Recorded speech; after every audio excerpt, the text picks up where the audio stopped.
बिस्मिल्लाहिर्रहमानिर्रहीम। अस्सलाम वालेकुम नाज़रीन। सीनियर सहाफ़ी तज़कियाकार हसन निसार ने आज PDM को आड़े हाथों लिया। उन्होंने कहा कि जितना नुकसान शरीफ खानदान ने पहुँचाया है अपने दौरे हुकूमत में, इतना किसी डिक्टेटर ने नहीं पहुँचाया।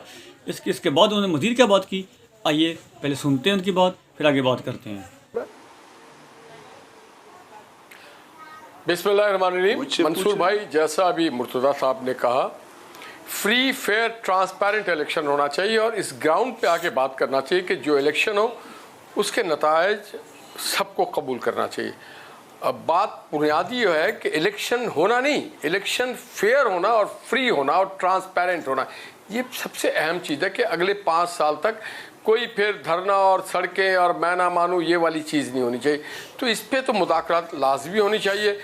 फिर मुज़ाकरात होनी चाहिए आर्टिकल 63A को जो रिराइट किया गया है उस पर मुज़ाकरात होना चाहिए। फिर मुज़ाकरात इस पे होना चाहिए कि कल आप जिसको डाकू कह रहे थे, क्या डाकू की वापसी करना चाहते हैं आप?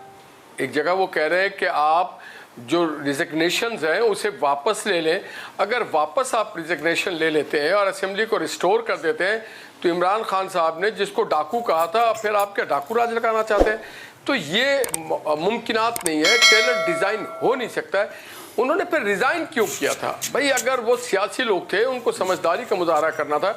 जो उन्होंने रिज़ाइन किया है, अब बात आगे बढ़ गई, अब बात आगे बढ़ के चलेगी। हम ये बात एग्री करते हैं। मैं मानता हूँ कि 12 अगस्त को पाकिस्तान की कौमी असम्बली और दीगर 2 असम्बलीज के म्याद ख़त्म हो रहा है, सिंध असम्बली और बलूचिस्तान। तो फिर उससे आगे नहीं बढ़ना चाहिए। उसके बाद जो 90 दिन है या 60 दिन है, उसके अंदर ही ये इलेक्शन हो जाना चाहिए। उससे 1 घंटा भी आगे नहीं बढ़ना चाहिए। ये होना चाहिए प्रिंसिपल स्टैंड। लेकिन निहाल साहब, बुरान हमने तो नहीं पैदा किया। इस ख्वाहिश का इजहार जो असेंबलियां आपके पास हैं उसके हवाले से तो आप कानून को फॉलो करने के लिए तैयार हैं, लेकिन जो असेंबलियां तहलील हो चुकी हैं, आईनी और कानूनी तौर पे तहलील हुई हैं, आपने उस निज़ाम को माना है। आपने उसके बाद केयर टेकर जो चीफ मिनिस्टर्स थे उनके लिए नाम दिए हैं, यानी आपने उस प्रोसेस को एक्सेप्ट किया है। लेकिन उसके बाद जो 90 दिन के अंदर अंदर इलेक्शंस होने चाहिए, आप उस प्रोसेस को मानने के लिए तैयार नहीं है। नहीं, इससे किसने खराब किया?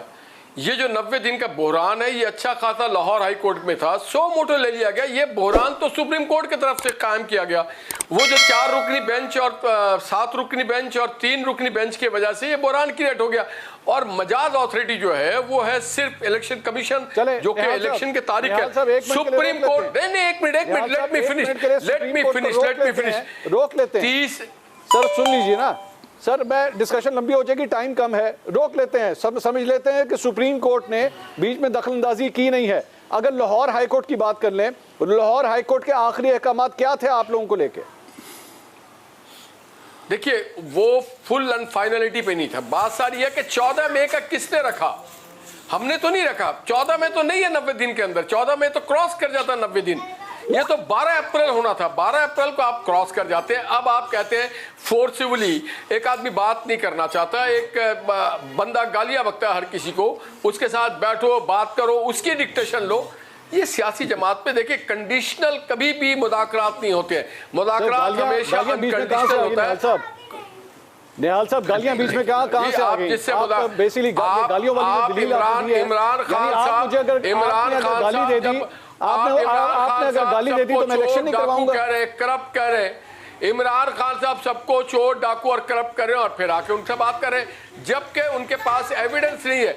लंदन के हाई कोर्ट ने, मैं जहां तक शहबाज साहब की बात करता हूं, लंदन की नेशनल क्राइम एजेंसी या लंदन हाई कोर्ट ने कहा ही इज फ्री मैन और इन्होंने कोई करप्शन। इसी तरह पाकिस्तान के कोर्टों ने मियां नवाज पे कोई नहीं किया, इसी तरह आसिफ जरदारी पे कोई केस स्टैब्लिश। तो फिर इनकी क़यादत अगर चोर डाकू कह करके फिर अपने आप लोगों को भेजते हैं आप मुज़ाकरात करने, पहले तो आप नेक नियत के साथ आके बैठे और ये कोशिश करें कि ट्रांसपेरेंट हो, फ्री एंड फेयर इलेक्शन हो, जिसमें कोई मुदाखलत न हो। ये बात किया जाए कोई इदारे की मुदाखलत ना हो। सियासी जमातें जो है चोर डाकू लुटेरा क्यों कहते हैं और उसके बाद उनसे मुज़ाकरात क्यों करते हैं?